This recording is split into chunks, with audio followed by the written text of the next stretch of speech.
খাদান সিনেমার যে কেশরী গানটা আছে ভাই, কিশোরী কিশোরী যে গানটা আছে, মানে সেই গানটা 5 তারিখে রিলিজ হয়েছিল। ভালো করে শুনবে, 5 তারিখে রিলিজ হয়েছিল, আজকে 24 তারিখ। এর মধ্যে 29 মিলিয়ন ভিউজ হয়ে গেছে।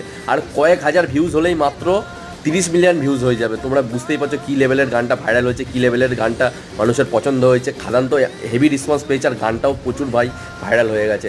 তো এত ভালো রেসপন্স, মানে কি বলবো, যে 25 তারিখ হওয়ার আগে, মানে 20 দিনের আগে 30 মিলিয়ন ভিউজ, এরকম বাংলা সিনেমার ক্ষেত্রে খুব কমই হয়েছে বলে আমার মনে হয়, কিংবা হয়েছে নাকিও তার কোনো ঠিক নেই। জানোই তো দেবদা নিজের রেকর্ড নিজেই ভাঙে, এটা সবাই জানে, ঠিক আছে। তাই এটা নিয়ে কিছু বলার নেই নতুন করে। তোমরা যে আমার ভিডিওটা দেখছো, কেশরী গানটা শোনার পরে দেখছো কিনা নিচে কমেন্ট করে অবশ্যই বলবে। আর এখন কেশরী গানের ভিউজটা কত নিচে কমেন্ট করে অবশ্যই বলবে।